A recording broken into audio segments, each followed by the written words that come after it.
Hello student. तो आज हम लोग फर्स्ट ऑर्डर रिएक्शन का हाफ लाइफ और उसका और भी अलग अलग टाइम हम लोग जज करते हैं। तो हाफ लाइफ का डेफिनेशन हम जीरो ऑर्डर रिएक्शन में भी लिख चुके थे।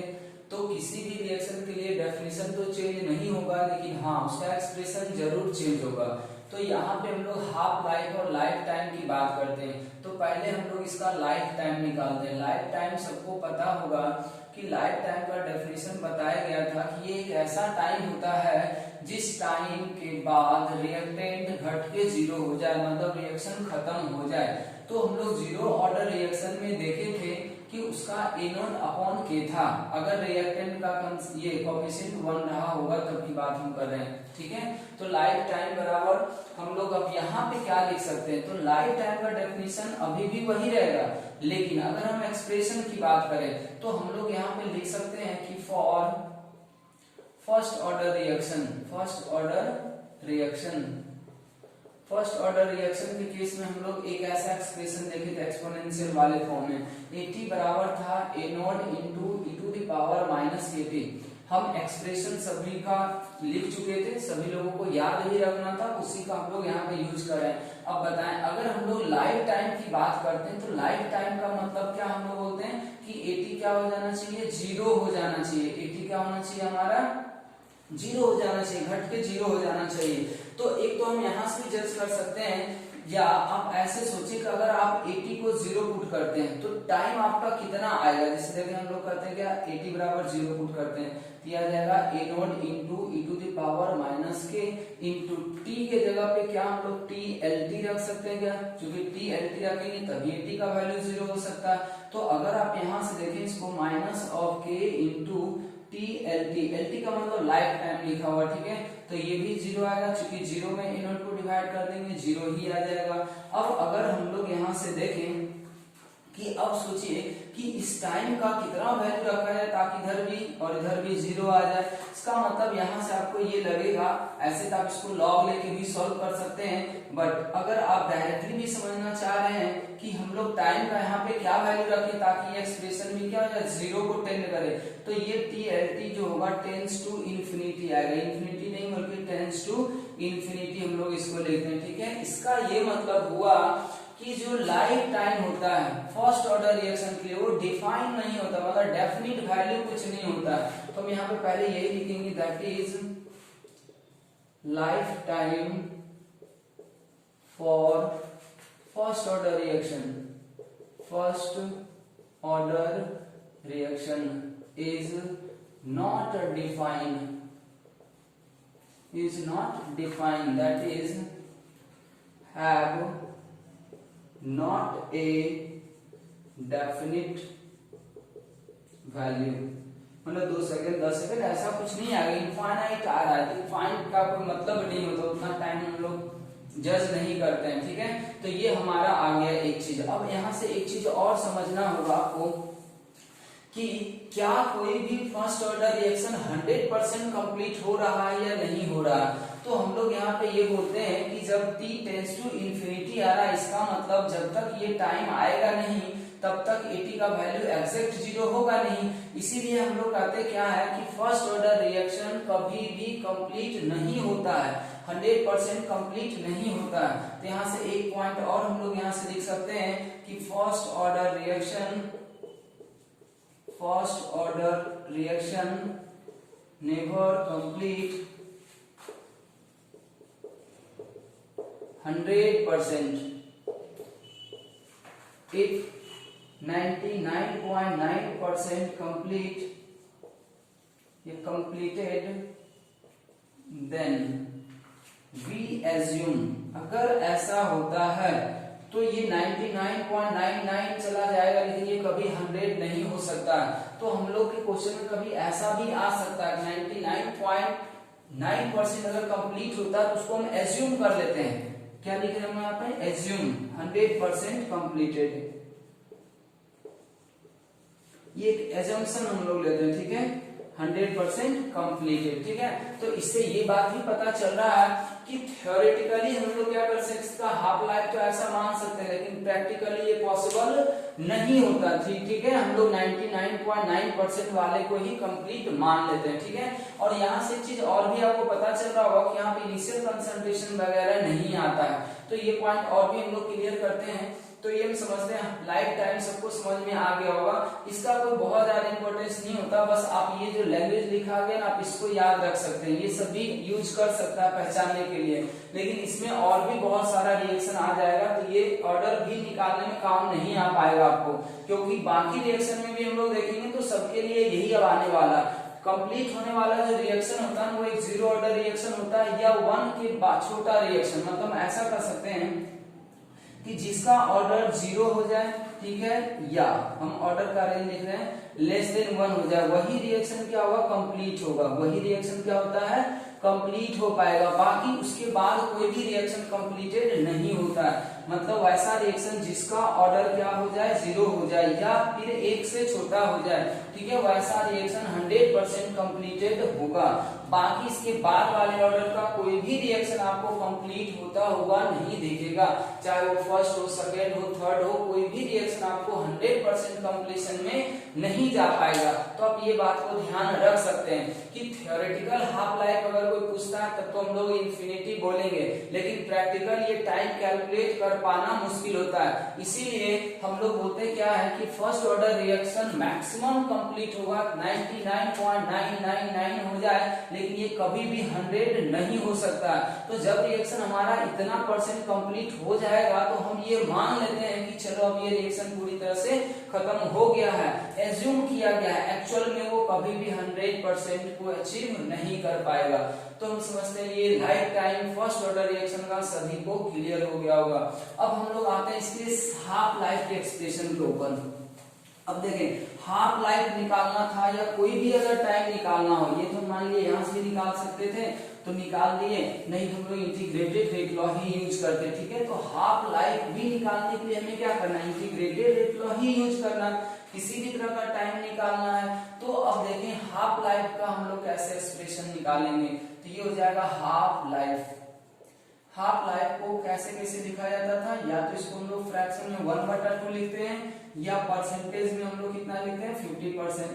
हाफ फ्रैक्शन को परसेंटेज में चेंज करने का तरीका हम क्या बताए थे कि आप इसमें 100 से मल्टीप्लाई कर दें, इसको 100 से डिवाइड कर दें, तो एक दूसरे में कन्वर्ट होता रहता है, ठीक है। अब देखें अगर कोई कहता हाफ लाइफ है तो हाफ लाइफ के लिए हमें पहले क्या करना होगा, के बराबर हमको यही फॉर्मूला यूज करना 1/T ln A0/80, यही फॉर्मूला था हमारे पास, ठीक है, फर्स्ट ऑर्डर रिएक्शन का। अब इसी में हमें क्या करना, टाइम निकालना। कैसा टाइम निकालना है, तो T1/2। जब T1/2 लिखते हैं तो जनरली ये क्या इंडिकेट करता है, ये इंडिकेट करता है कि ये ऐसा टाइम होता है जितने टाइम के बाद रिएक्टेंट का इतना फ्रैक्शन, मतलब 1/2 फ्रैक्शन घट चुका है। तो कभी कभी ये ध्यान रखें, अगर हम पूछते हैं 1/3, कहेंगे फर्स्ट ऑर्डर रिएक्शन का 1/3 बताइए क्या होगा, तो जब भी हम ऐसा लिखें 1/3 और इसके बारे में हम जब कुछ नहीं बोलते हैं या क्वेश्चन में कुछ नहीं बोला जाए, तो आपको ही ये बात समझना है कि ये ऐसा टाइम होगा जितने टाइम के बाद रिएक्टेंट का 1/3 घट गया होगा। कभी कभी क्या करेगा, इसको कंफ्यूज करने के लिए कारण क्या होता है, बहुत सारे के दिमाग में यही बात फिट हो जाता है T1/2 का मतलब ये, लेकिन कभी कभी क्वेश्चन में देखेंगे कि ये 2/3 लिख देगा, लेकिन इसके बारे में आपको मेंशन कर देगा कि 2/3 क्या है, तो अब फिर उसके अनुसार आपको काम करना होगा। अगर क्वेश्चन में नहीं बोला जाता है तब आप हमेशा इतना समझेंगे कि घटा है, ठीक है। कभी कभी ये बोल देगा बचा हुआ अमाउंट भी बोल सकता था, तो इस तरीके से लैंग्वेज में थोड़ा सा आपको ध्यान रखना होगा क्वेश्चन करते समय। अगर कुछ नहीं बोलता है तब ये हमेशा घटे हुए अमाउंट को रिप्रेजेंट करता है कि 50% मतलब 50% कंप्लीट हो गया, 25% मतलब इतना परसेंट कंप्लीट हो गया। कभी कभी बचा हुआ अमाउंट भी मेंशन कर सकता है, तो वहां पे आपको थोड़ा सा अलर्ट रखना होगा अपने आप को। अब यहाँ पे देखिए, अगर हम हाफ लाइफ कैलकुलेट करने जा रहे हैं तो हमें पहले क्या निकालना चाहिए, 80, कि 80 कितना हो जाएगा, कितना बच जाएगा। तो हाफ लाइफ का डेफिनेशन क्या बताए थे आपको, कि ऐसा टाइम होता है जितना टाइम के बाद रिएक्टेंट का आधा अमाउंट खत्म हो जाता है। तो अब सोचिए हमारे पास पहले कितना था, ए नॉट था, उसमें से कितना खत्म हो गया है, उसका आधा, तो ए नॉट का आधा, तो ये बच कितना जाएगा, ए नॉट बटा 2 बच जाएगा। अब बताएं ए टी के जगह पे हम लोग ये रख दे हैं, टी की जगह पे टी हाफ रख दे, क्या ये फॉर्मूला आ जाएगा। देयरफॉर ये ऐसा किसके लिए होगा, व्हेन t के जगह पे t1/2 पुट करेंगे तब का कहानी ये है at का, ठीक है। अब बताएं k = 1 अपॉन t के जगह पे क्या रख देंगे, t1/2 into ln a naught upon, अब बताएं ये कितना है, a नॉट/2। अब यहाँ देखिए बहुत ही इंपॉर्टेंट प्रॉपर्टी इसका डेराइव होता है, या यहाँ से एक इंपॉर्टेंट प्रॉपर्टी नोट करेंगे हम लोग, जो कि हमें बाद में ये यूज भी आएगा सवाल बनाते समय। ये ए नोट से नोट क्या हो जाएगा, कट जाएगा, तो k बराबर आ जाएगा 1 अपॉन t 1/2 इंटू आ जाएगा ln2। तो हमें तो t1/2 चाहिए, तो t1/2 बराबर कितना हो जाएगा, ln2/k। ये क्या हो जाएगा, ln2/k। अब देखिए ये दोनों फॉर्मेट में याद रखें, बार बार कह रहे हैं आपको कि लॉग का जितना फॉर्मूला वो ln के फॉर्म में भी याद रखें, 2303 के फॉर्म में भी याद रखें, ठीक है। क्योंकि कब क्या फॉर्म में जरूरत पड़ जाएगा सवाल बनाते समय वो कोई नहीं जानता। कभी कभी आपको ऐसा लगेगा कि ln2 के साथ याद रखना ये ज्यादा आसानी कर देगा क्वेश्चन को सॉल्व करते समय, आपको कैलकुलेशन को। कभी कभी आपको इसका लॉग में कन्वर्जन करना, तो हम वो सारा वैल्यू लिखेंगे, ठीक है, इतना हो गया। अब अगर इसी को आप log में कन्वर्ट करके लिखते हैं तो log 2 का वैल्यू जो होता है बेस 10 में 0.3 होता है, ठीक है, फिर 2.303 आएगा, तो उसको हम लोग ऑलमोस्ट 0.693 लेके चलते हैं, ठीक है, 0.693 लेके चलते हैं, तो ये टी हाफ का ये भी वैल्यू आएगा। अब यहाँ से समझना है, अब अगर सबको याद होगा कि जीरो ऑर्डर रिएक्शन का जब हम हाफ लाइफ का बात किए थे तो वो इनिशियल कंसंट्रेशन का डायरेक्टली प्रोपोर्शनल था, और हाफ लाइफ जो है फर्स्ट ऑर्डर रिएक्शन का वो क्या है, इनवर्सली प्रोपोर्शनल है। तो अब हमें ये समझना है कि क्या ऐसा सिर्फ फर्स्ट ऑर्डर के लिए ही आ रहा है जो इंडिपेंडेंट है इनिशियल कंसंट्रेशन से, या किसी और के लिए भी आ सकता है। अगर ये किसी और के लिए भी आ सकता है तब तो ये फिर ऑर्डर निकालने में हमारा काम नहीं आएगा, लेकिन अगर इसके बारे में हम देखें तो हाफ लाइफ जो है इंडिपेंडेंट है इनिशियल कंसंट्रेशन से, ये सिर्फ और सिर्फ फर्स्ट ऑर्डर रिएक्शन के लिए ही है, बाकी सब में इनिशियल कंसंट्रेशन पे ये डिपेंड करता है। इसीलिए ये जो मेथड है वो हमारा ऑर्डर निकालने में काम आ सकता है। ये इंफॉर्मेशन हम किसी भी अननोन रिएक्टेंट के रिस्पेक्ट में ऑर्डर बता सकते हैं। अगर कोई ऐसा बोले कि कोई रिएक्टेंट है जिसका हाफ लाइफ जो है इनिशियल कंसंट्रेशन से इंडिपेंडेंट है, तो इससे हमें ये समझ आ जाना चाहिए कि उस पार्टिकुलर रिएक्टेंट के रिस्पेक्ट में ऑर्डर कितना होगा, 1 होगा। अब हमें ये भी समझना होगा क्या ये सिर्फ 1/2 के लिए वैलिड है क्या। अगर कोई कहता है t3/4 निकाल के देखते हैं, ऑल्सो t3/4 को अगर कोई परसेंटेज में लिखे तो कितना परसेंट लिखा जा सकता है, तो 3/4 में 100 से मल्टीप्लाई कर देंगे, ये आ जाएगा 75%। अगर कोई ये टाइम निकालने देता है तो ये टाइम हम कैसे निकालेंगे, तो ये टाइम निकालने के लिए हमारे पास वापस इंटीग्रेटेड रेट लॉ होगा, 80 निकालना होगा। ऐसे हम एक और आपको शॉर्टकट फॉर्मूला बता देंगे जिससे आप कोई भी फ्रैक्शन टाइम निकाल सकते हैं, वो फ्रैक्शन टाइम जितना में रिएक्टेंट खत्म हुआ है। तो आगे हम लोग कर लेते हैं, फिलहाल हम लोग डेफिनेशन से ही जाना चाहेंगे। 80 बराबर आप बताएं कितना होगा, तो 80 बराबर होगा ए नोट माइनस T3/4 कैलकुलेट करना। अब सोचिए T3/4 का क्या मतलब आपको बताया गया है, ये ऐसा टाइम है जितने टाइम में रिएक्टेंट का 3/4 खत्म हो चुका है। तो अब सोचिए 3/4 खत्म हो चुका है इनिशियल का, तो ये बच कितना जाएगा, ये बच कितना जाएगा, ये 1/4 बच जाएगा, तो ए नोट अपॉन 4 बच गया, ठीक है। अब इसी को हम लोग वापस इंटीग्रेटेड रेट लॉ में पुट करते हैं, तो के बराबर ये किसके लिए है, जब हम लोग t बराबर कितना पुट कर देंगे, t3/4 पुट कर देंगे, ठीक है। अब बताएं ये आ जाएगा a नॉट बटा 4, तो k बराबर हो गया 1 अपॉन t, t के जगह पे कितना रखेंगे, t3/4 into ln a naught upon a naught बटा 4। अब बताएं ये आ जाएगा k is equals to 1 upon t3/4 into ये आ जाएगा 2 इंटू ln2, चूंकि ln4 को हम लोग 2 इंटू ln2 लिख सकते हैं मैथ के अनुसार, तो ये हम लोग t3/4 बराबर लिख सकते हैं 2 गुना ln2/k।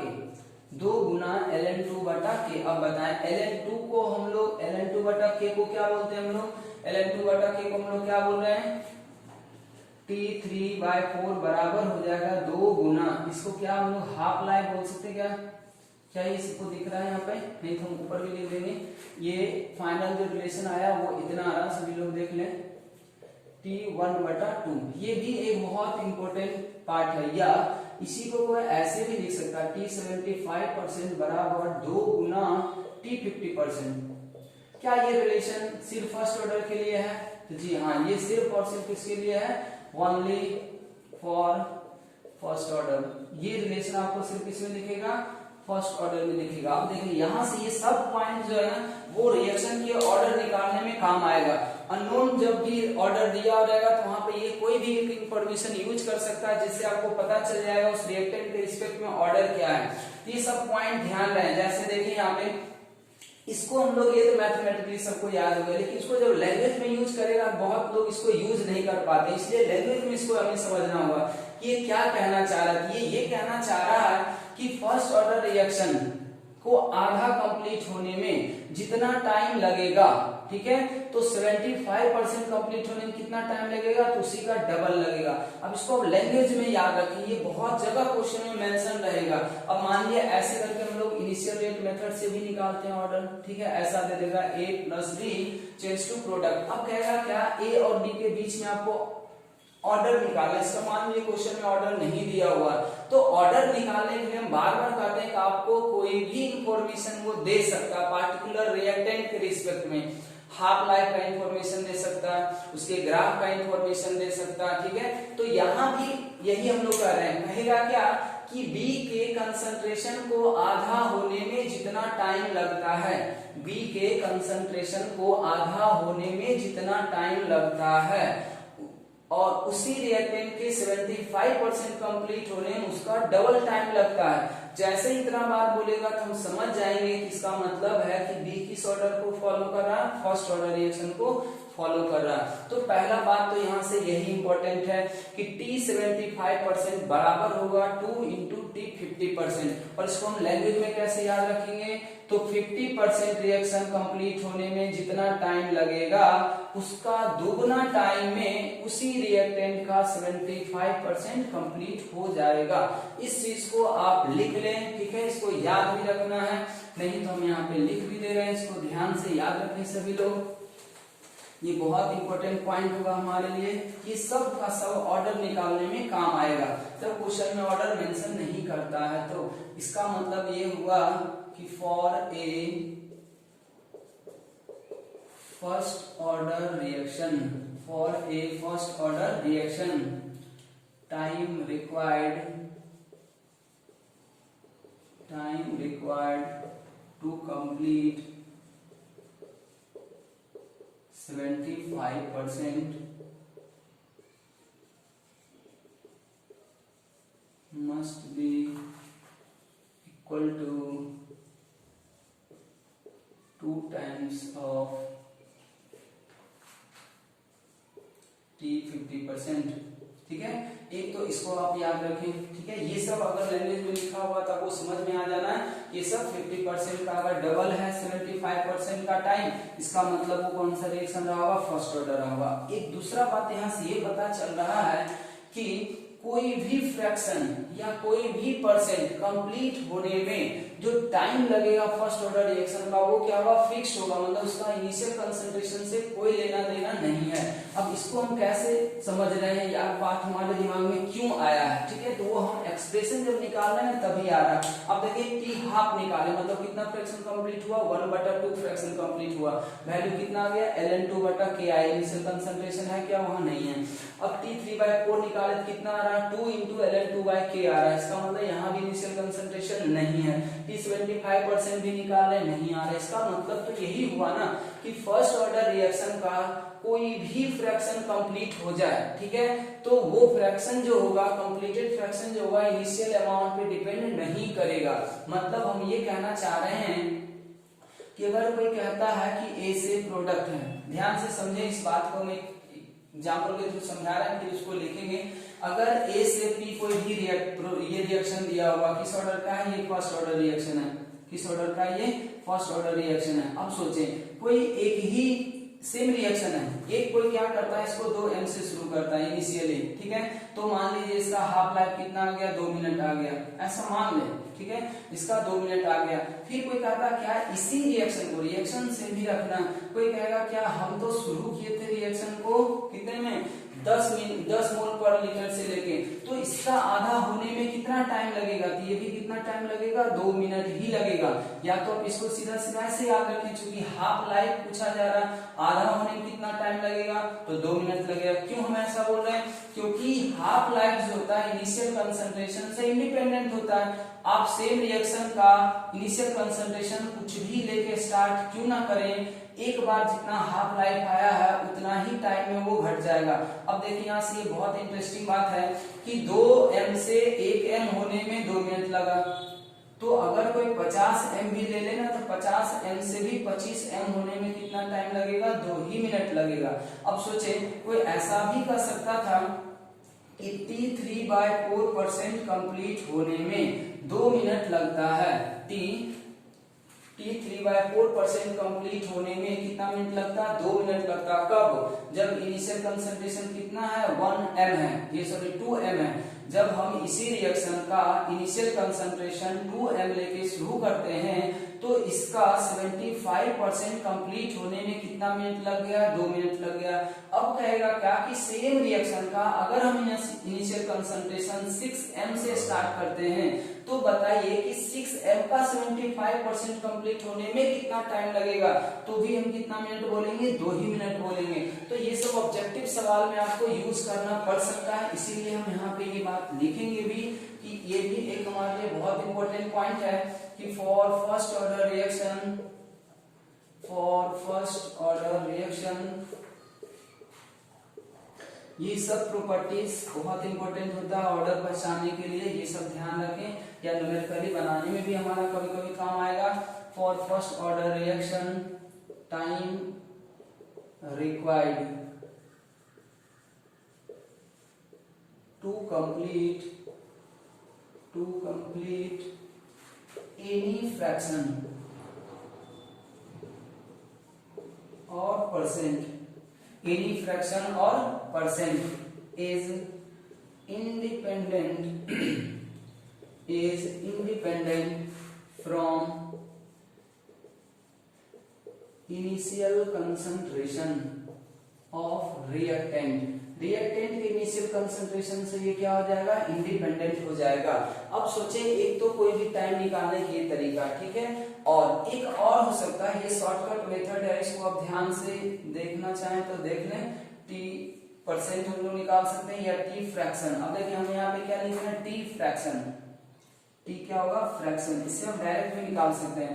T फ्रैक्शन रहा 1/k इंटू ln की फॉर्म में लिख रहे हैं 1/1 - f।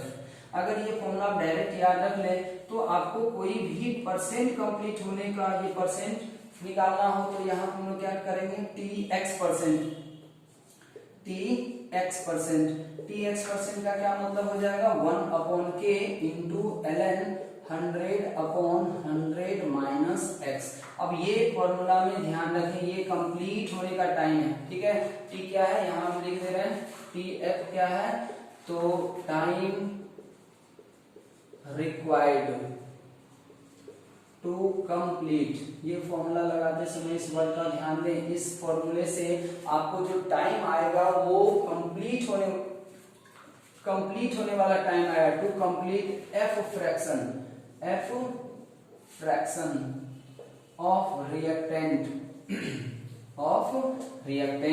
और यहाँ जो हम Tx% लिखे हैं वो हमारा यहाँ क्या इंडिकेट कर रहा है, ये इंडिकेट करेगा टाइम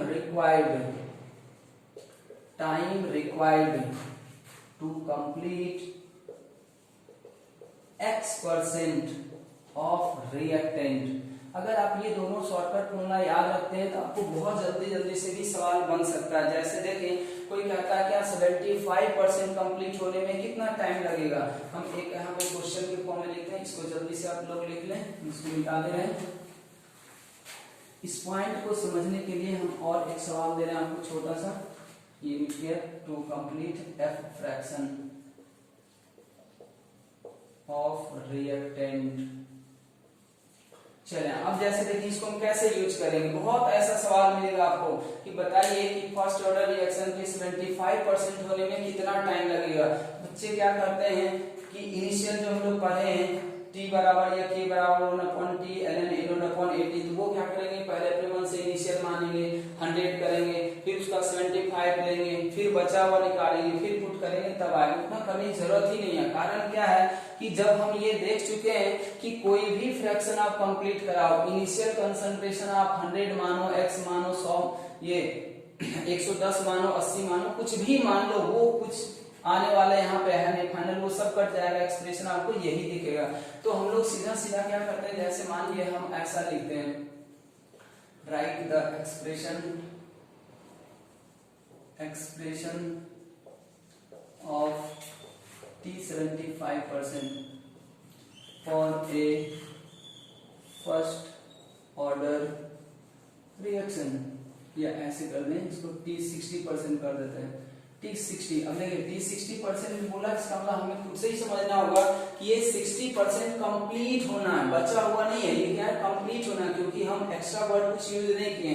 तो ये स्टैंडर्ड नोटेशन होता है T60% या कुछ भी हो तो वो कंप्लीट होने टाइम होता है, जब तक कि क्वेश्चन में इसके बारे में कुछ अलग से लिखा ना जाए। हम एक सवाल ऐसा भी करेंगे जहां पे क्वेश्चन में ही लिखा हुआ है कि इसके बारे में कि ये कंप्लीट होने वाला टाइम नहीं है, तो जब नहीं लिखा जाता तो हम अपने मन से इसको हमेशा क्या समझेंगे, इतना परसेंट कंप्लीट हुआ है या इतना फ्रैक्शन कंप्लीट हुआ है। तो ये टाइम का एक्सप्रेशन लेके तुरंत लिख देंगे। T60% निकालना है तो हम सीधा सीधा लिखेंगे 1/k, ये सब एज्यूम किया हुआ, उसका कांस्टेंट क्या है, ये आ जाएगा ln 100 अपॉन क्या करना आपको, 100/100 माइनस कितना कर देंगे आप, सीधा 60।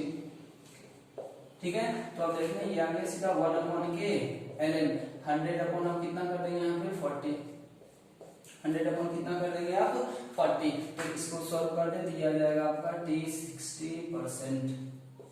बात सबको समझ में आ रहा होगा। या अगर कोई कहता है कि हमको क्या करो ना, तुम 1/5 बताओ, 1/5 बताया कितना हो फर्स्ट ऑर्डर के लिए, तो हम ऐसे भी कर सकते हैं 1/k इंटू ln 1/1 माइनस क्या करना 1/5, 1/5 जितना फ्रैक्शन यहाँ कंप्लीट होना वो बस वहां पुट कर दो, आंसर आ जाएगा आपका। ये आ जाएगा ln, ये आ जाएगा 4 मतलब 5/4, ये फाइनल हमारा आंसर हो गया। T1/5 का वैल्यू आ जाएगा। समझ में बात आ रहा? तो ये अब दो शॉर्टकट फॉर्मूला याद रख सकते हैं। ये है टाइम रिक्वायर्ड f फ्रैक्शन को कंप्लीट होने का, ये है टाइम रिक्वायर्ड x% को कंप्लीट होने का। तो ये हम समझते हैं फर्स्ट ऑर्डर रिएक्शन का टाइम से रिलेटेड जो भी सवाल आएगा वो आप कर लेंगे। ऐसे हाफ लाइफ और अदर टाइम के बीच और भी रिलेशन होता है तो वह आगे हम लोग देखेंगे।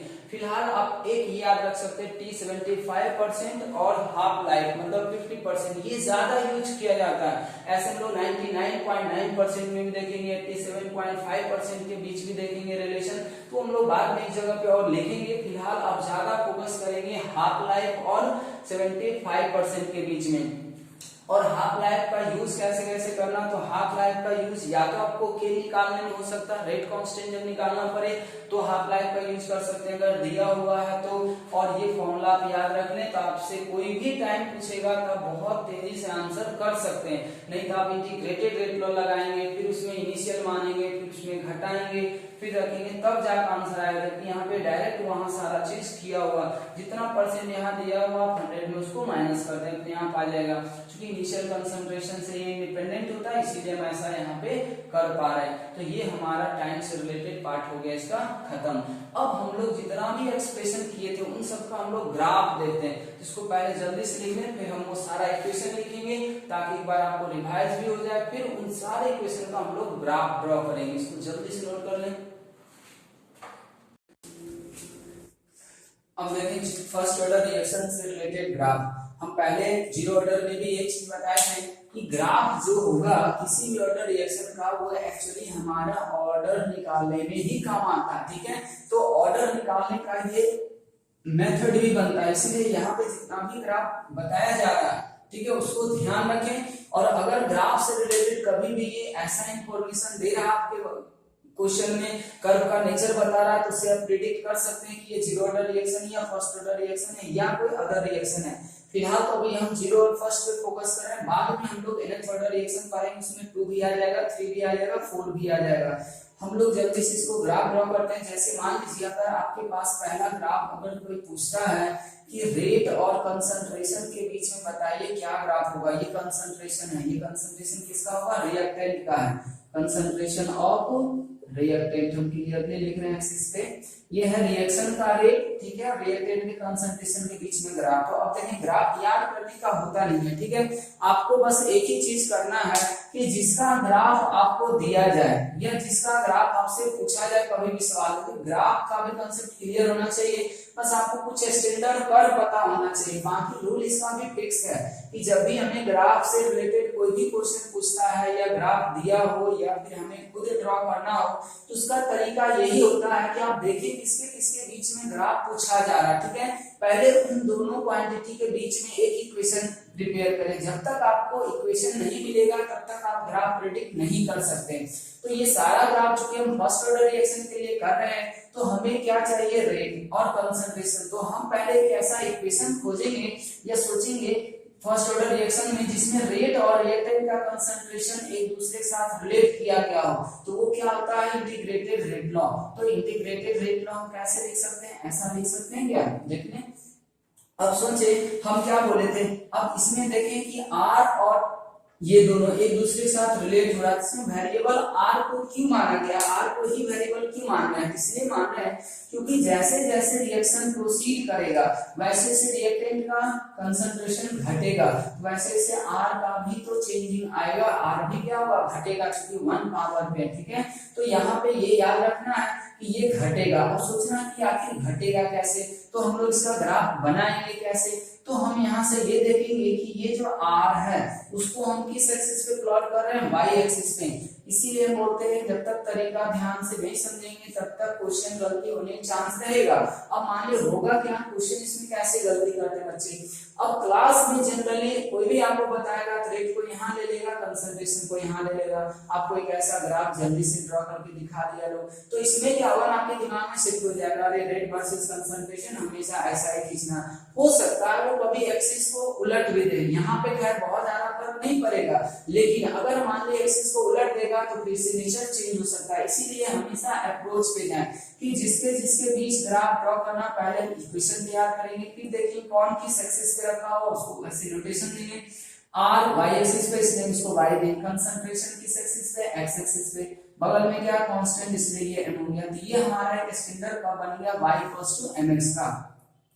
तो y mx का जो ग्राफ होता है वो एक स्ट्रेट लाइन होता है इस तरीके से। ये सब आपको स्टैंडर्ड फॉर्म याद होना चाहिए, नहीं तो मैथ जो पढ़ रहे होंगे उनको अच्छी तरह से पता होगा, बाकी लोग जिनको नहीं पता वो इस तरह का इक्वेशन याद भी कर सकते हैं, ये स्टैंडर्ड का होता है। अब हम यहाँ से ये बताना चाह रहे थे कि रिएक्टेंट का कंसंट्रेशन जैसे जैसे घटेगा रेट भी वैसे वैसे घटेगा, क्या ये ग्राफ से शो हो रहा है क्या। तो हम लोग देखते हैं यहाँ पे, मान लीजिए कंसंट्रेशन रिएक्टेंट का पहले कुछ यहाँ पे रहा होगा, तब सोचिए रेट इस समय कहाँ पे है, यहाँ टच कर रहा है, रिएक्टेंट घटाना है तो घटाना है, इधर से इधर नहीं जा सकते, इनिशियली पहले कहीं यहाँ से शुरू हुआ होगा, अब ये धीरे धीरे इसके तरफ आ रहा होगा, जीरो होने की कोशिश कर रहा है, इसलिए हम पहले यहाँ पे थे तो देखिए रेट यहाँ पे आ रहा, फिर हम लोग घटाएंगे तो यहाँ गए, तो यहाँ से निकल के फिर देखिए यहाँ से, तो रिएक्टेंट का घट रहा, तो ये घट रहा। बहुत लोग ऐसे सोचेगा लगेगा नहीं बढ़ रहा है, ये तो गड़बड़ हो रहा है, लेकिन चूंकि ये जो रिएक्टेंट है ये रिएक्टेंट का कंसंट्रेशन ये तो टाइम के साथ घटेगा, इसलिए रेट हमेशा क्या होगा, घट रहा है, ठीक है, 1 पावर के साथ। ये हो गया। अब हम सोचते हैं क्या, अब यही जीरो ऑर्डर रिएक्शन में कैसा था, तो ये कांस्टेंट था, कंसंट्रेशन घटाते जाओ रिएक्टेंट का, रेट में कोई चेंजिंग नहीं आएगा क्योंकि यहाँ पे पावर जीरो हो गया था, इसलिए वो सिर्फ और सिर्फ के बन गया था, जबकि यहाँ पे कंसंट्रेशन है इसलिए ऐसा है। अब सोचते हैं क्या टाइम के साथ इसका रेट घट सकता है, क्या टाइम के साथ इसका रेट घट सकता है क्या। ये भी देखिए जीरो ऑर्डर रिएक्शन में बताए थे कि अगर कभी ऐसा लिख दे किसी भी रिएक्टेंट के रिस्पेक्ट में कि इसका जो रेट है, ठीक है, वो टाइम के साथ इंडिपेंडेंट है, नहीं घट चेंज हो रहा है, इसका मतलब जीरो ऑर्डर रिएक्शन होगा। लेकिन फर्स्ट ऑर्डर रिएक्शन में ऐसा हम नहीं बोल सकते, बाकी सब रिएक्शन में आपको ऐसा दिखेगा कि ये घट ही रहा होगा, रेट टाइम के साथ घटेगा। अगर पावर क्या होना चाहिए, पॉजिटिव होना चाहिए, भी ध्यान रखें, पावर क्या होना चाहिए, पॉजिटिव होना चाहिए। तो रेट अगर मान लें एक्सरसन रीजन में सवाल आता है ऐसा, ये सब एक्सरसन रीजन में आपको काम कर सकता है। अगर कोई पूछता है ऐसा कि किसी भी रिएक्शन का रेट टाइम के साथ ऑलवेज घटेगा, तो क्या ये बात सही होगा? क्या ऑलवेज तो नहीं होगा, जिसमें एक एक्सेप्शन पहला आ जाएगा, जीरो ऑर्डर रिएक्शन। अगर कोई कहता है क्या कि जीरो ऑर्डर रिएक्शन को छोड़ के, जीरो ऑर्डर रिएक्शन को छोड़ के किसी भी रिएक्शन का रेट जो होगा वो टाइम के साथ ऑलवेज घटेगा, तो क्या ये बात सही होगा या नहीं होगा? तो ये भी बात गलत है, ऑलवेज नहीं होगा। क्यों नहीं होगा?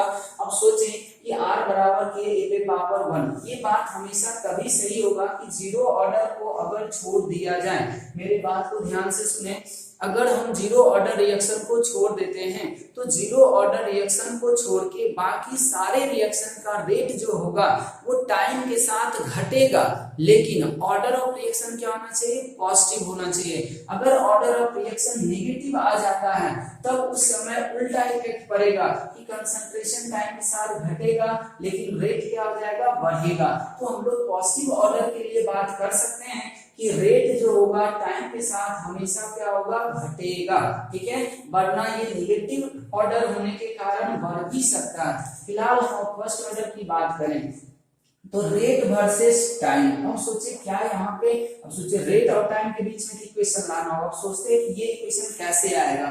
तो रेट का एक्सप्रेशन हम लोग क्या लिखे थे? K into concentration of A। अब सोचे कि R बराबर, हमको तो टाइम के साथ इसका वेरिएशन चाहिए ना, मतलब अब A का कंसंट्रेशन हमें किसी टाइम t के बाद रखना होगा। तो अब पीछे से देख लें, K बराबर इंटू 80 टाइम के बाद रखना होगा। 80 का वैल्यू कितना था? a naught into e to the power minus 80 बराबर आया था a naught into e to the power minus 80। अब देखिए यहाँ से हमारा इक्वेशन आ गया रेट और टाइम के बीच में, रेट और टाइम के बीच में। अब यहाँ से एक एक्सपोनेंशियल रिलेशन आएगा। अब ये सब स्टैंडर्ड कर्व है, इसको अगर कोई ड्रॉ करेंगे ना, अब ये ग्राफ यहाँ से शुरू होगा, ये ग्राफ क्या होगा? यहाँ से शुरू होगा। यहाँ से कहीं मतलब कहीं भी रेट वाले एक्सिस से होगा। कैसे? तो हम लोग क्या करेंगे, यहाँ पे t इक्वल्स टू 0 पुट कर देंगे। बात यहाँ पे क्या करें? t इक्वल्स टू 0 पुट करें तो e पे पावर 0, e पे पावर 0 का मतलब 1, तो k इनटू a नॉट, इसका मतलब r बराबर एक कांस्टेंट आ रहा और एक्चुअली हो गया है इनिशियल रेट है। ये जो आएगा वो होगा, ये जो पॉइंट होगा ये कितना होगा? k इनटू a नॉट से शुरू होगा और इसी को हम लोग क्या बोल सकते हैं? Initial rate. ये एक्चुअली क्या है? हमारा इनिशियल रेट है। इसी को कोई ऐसे भी लिख सकता है, इस पूरे को लिख दे ri और गुना e to the power minus kt। तो इनिशियल रेट में e to the power minus kt से मल्टीप्लाई करते हैं तो किसी टाइम t का रेट आ जाएगा। अब बताइए एक्सपोनेंशियली घटेगा तो एक्सपोनेंशियल कर्व जो होता है वो ऐसा है, ये इनफाइनाइट टाइम के बाद क्या हो जाएगा? 0 हो जाएगा रेट इसका घटते घटते। लेकिन ये कभी 0 नहीं हो सकता रेट। क्यों? क्योंकि टाइम कभी भी इंफिनिटी को अचीव नहीं कर पाएगा, इसलिए रेट इसका कभी 0 नहीं हो पाएगा। इससे भी पता चल रहा कि ये रिएक्शन कभी भी कंप्लीट नहीं हो रहा। ठीक है, ये ऐसा ग्राफ आ गया। ठीक है, ये सब एक्सपोनेंशियली ग्राफ है। ठीक है, इसको आप ध्यान रख सकते हैं। और तीसरा आते हैं, अब हम लोग इंटीग्रेटेड रेट लॉ का सोचते हैं। इंटीग्रेटेड रेट लॉ में देखिए क्या था, अगर आपसे कोई ऐसा कर्व पूछेगा, ये कर्व ज्यादा पूछा जाता है, इस कर्व से ज्यादा सवाल आते हैं। कोई भी कर्व पूछेगा हमें बस इक्वेशन लॉ का नाम, जैसे देखें हम पूछते हैं पहले आपको लॉग 80। अब यहाँ पे देखें क्या है, एक 80 का ग्राफ आएगा, ये 80 नहीं है बल्कि ये क्या लॉग 80 है। ये ग्राफ को ध्यान से देखें और यहाँ पे आ जाएगा मेरे समझ से t, यहाँ पे क्या आ जाएगा? t आ जाएगा। अब सोचिए इन दोनों बीच का ग्राफ कैसे ड्रॉ हम लोग करेंगे। तो यहाँ से हम क्या कर सकते हैं, पहले एक इक्वेशन बनाएंगे। तो हमें log 80 चाहिए। तब सोचो कि log 80 किसमें आया था, तो हम इंटीग्रेटेड रेट लॉ पहले लिखेंगे। इंटीग्रेटेड रेट लॉ हमारा था kt equals to 2.303 log a naught upon 80, a naught upon 80। अब इसको एक्सप्लेन करना होगा क्योंकि हमें जैसा एक्सप्रेशन चाहिए वैसा ही लाएंगे। 80 बराबर 2.303, इसको हम लोग सॉल्व कर देंगे, आ जाएगा log a not minus log 80, देख लें। ठीक है, इसको हम इधर लाएंगे, देयरफॉर log ऑफ 80 हम इधर उधर क्यों करते हैं, ताकि हमें एक्सिस पता चले। एक्सिस क्या है हमारा, y एक्सिस पे, इसलिए इसको y बराबर समथिंग बनाने की कोशिश करेंगे। यहाँ पे ऑप्शन हमेशा 1 होना चाहिए, तो इसको हम लोग मैथमेटिकली अगर अरेंज करें तो आ जाएगा log ऑफ 80 बराबर, इसको इधर कर देते हैं। अब देखिए इसको इधर ला रहे हैं, आ जाएगा log ऑफ a0 माइनस 2.303 नहीं बल्कि आ जाएगा k बटा 2.303 इंटू टी। ये अब थोड़ा सा लगा कर देख लें, हम एज पॉसिबल कर दिए, हम समझते सभी लोगों को समझ में आ जाना चाहिए। इसको हम थोड़ा सा और अरेंज करेंगे, log 80 बराबर आ जाएगा log ऑफ a0 माइनस को प्लस करेंगे और माइनस लिखेंगे 2.303 इंटू टी। अब ये हमारा देखिए ग्राफ आया, इसको पहले हम लोग लिख लेते हैं, फिर इसका ग्राफ ड्रॉ करते हैं। अब देखें ये हमारा किस एक्सिस पे रखा जा रहा है, y एक्सिस पे। अब देखिए हम यही ग्राफ को ड्रॉ कर दिए, लेकिन वो क्या करेगा, टाइम और यहाँ पे 80 कर देगा, तो पूरा इक्वेशन फिर से चेंज हो सकता है, होगा भी यहाँ। इसीलिए थोड़ा सा ध्यान रखें कि रटा रटाया जैसा काम मत करें। एग्जाम में हमेशा आपको फोकस रहना कि क्या पूछा गया, आपको क्लास में क्या बताया गया था और यहाँ पे क्या पूछा जा रहा, पेपर में क्या पूछा जा रहा, तो थोड़ा सा आपको अलर्ट रहना इन सब चीजों पे। ऐसा जरूर नहीं कि जो क्लास में बता रहे सेम टू सेम वहां भी आ जाए, उल्टा भी कर सकता है। टाइम वर्सेस log 80 पूछ देगा तो सारा आंसर फिर उलट हो जाएगा। अब देखें ये t जो है ये हमारा कहाँ पे था, x एक्सिस पे, तो ये क्या हो जाएगा, स्लोप हो जाएगा, प्लस के साथ ये क्या आ जाएगा c। अब देखें ये आ गया question y equals to mx plus c का, y equals to mx plus c का, तो हम इसका ग्राफ यहीं पे बना रहे हैं ताकि आपको सही से दिख भी जाए। अब जैसे यहाँ पे देखें क्या है, ये है हमारा log 80। अब ध्यान दें ये क्या है, रिएक्टेंट का बचा हुआ कंसंट्रेशन किसी टाइम t के बाद का log है, ठीक है। log ऑफ 80 का मतलब हुआ log of concentration of reactant left after time t, और किसके बीच ग्राफ ड्रॉ करना है, हमें टाइम के बीच ग्राफ ड्रॉ करना। अब सोचें कि टाइम, ये एक स्ट्रेट लाइन इक्वेशन है, इसका स्लोप क्या है, नेगेटिव है, y इंटरसेप्ट कितना है, log a0 है, तो ये यहाँ से शुरू होगा। हम समझते हैं सभी को स्ट्रेट लाइन का कर्व आ रहा होगा, हम इसको डिटेल से नहीं बता रहे हैं, हम डायरेक्ट ड्रॉ कर रहे हैं, ठीक है। ये ऐसा आ जाएगा। अब देखें यहाँ पे हम लोग अगर ऐसा बात करें कि क्या एक्सपोनेंट, ये फर्स्ट ऑर्डर रिएक्शन का सारा कर्व एक्सपोनेंशियल होता है क्या, जरूरी नहीं है। देखिए ये एक्सपोनेंशियल नहीं है, ये एक्सपोनेंशियल नहीं है, तो हम एक जगह पे लिखे भी थे कि रिएक्टेंट घटता किस तरीके से, एक्सपोनेंशियल घटता या लिनियरली घटता था, बोलेंगे एक्सपोनेंशियल घटता है।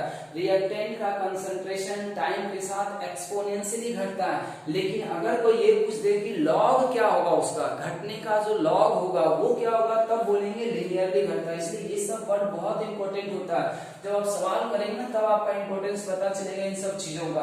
तो ये हमेशा लैंग्वेज का ध्यान रखें, ये क्या है, लॉगरिथम है किसका, रिएक्टेंट के घटने के कंसंट्रेशन का लॉग जो है टाइम के साथ लिनियरली होता है, लेकिन अगर हम सिर्फ रिएक्टेंट का कंसंट्रेशन टाइम के साथ रिलेट करेंगे तो आएगा एक्सपोनेंशियल, इसलिए इसका ध्यान से देखना।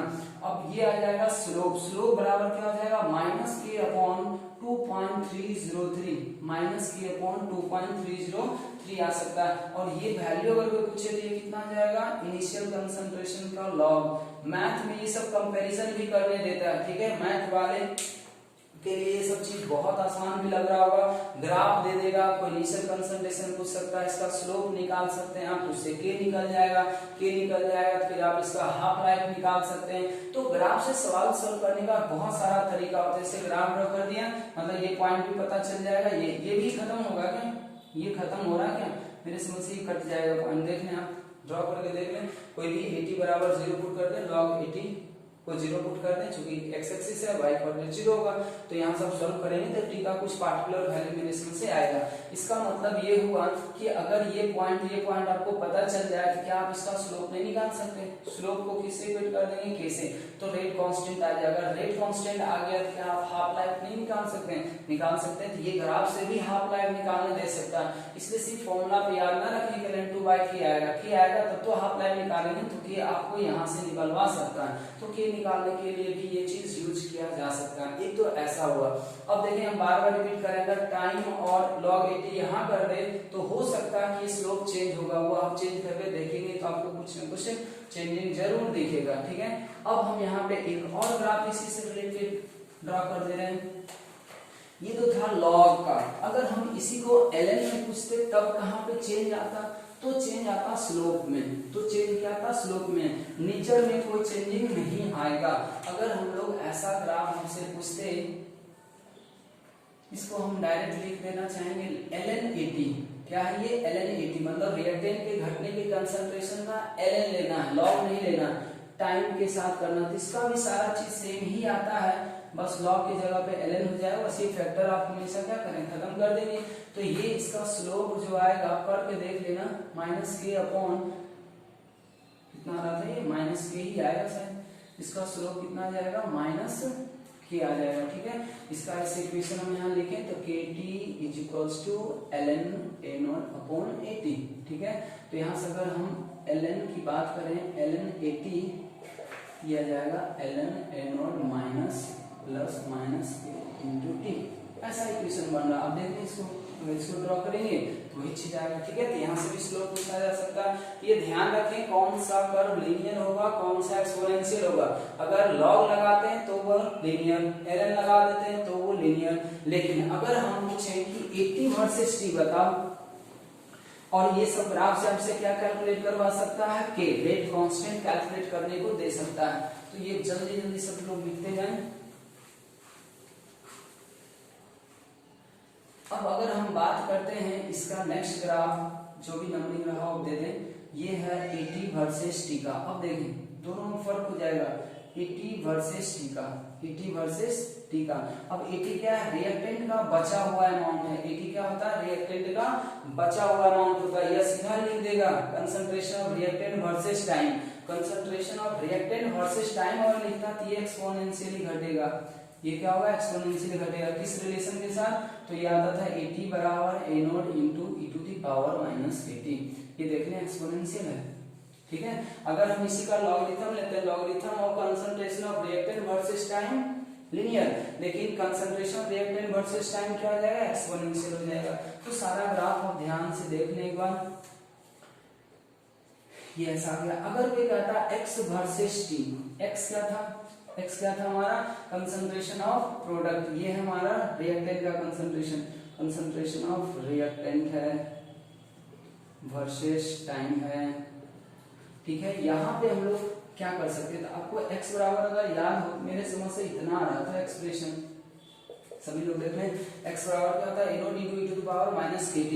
तो ये जो x आ रहा है यहाँ पे, ये क्या है हमारा concentration of product, concentration of product. तो हम लोग बात किए थे कंसंट्रेशन ऑफ प्रोडक्ट भी क्या होगा, एक्सपोनेंशियली बढ़ेगा। रिएक्टेंट जिस पाथ को फॉलो करेगा वो उसी पाथ को फॉलो करता है।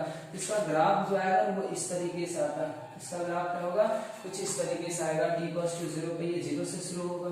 ठीक है, अब एक और ग्राफ आ सकता है इसका, हाफ लाइफ का भी, हाफ लाइफ का भी लोग ग्राफ ड्रॉ कर सकते हैं इनिशियल कंसंट्रेशन के साथ।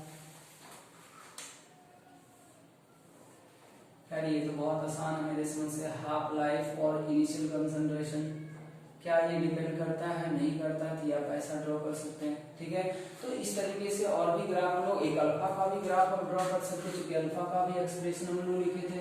तो अल्फा का भी एक्सप्रेशन अगर देखें टाइम के साथ उसका डिग्री ऑफ डिसोसिएशन भी चेंज करता है, तो वो भी तो ऐसा एक्सप्रेशन था, बस x/a0 था, किया जाएगा 1/e⁻⁻kt।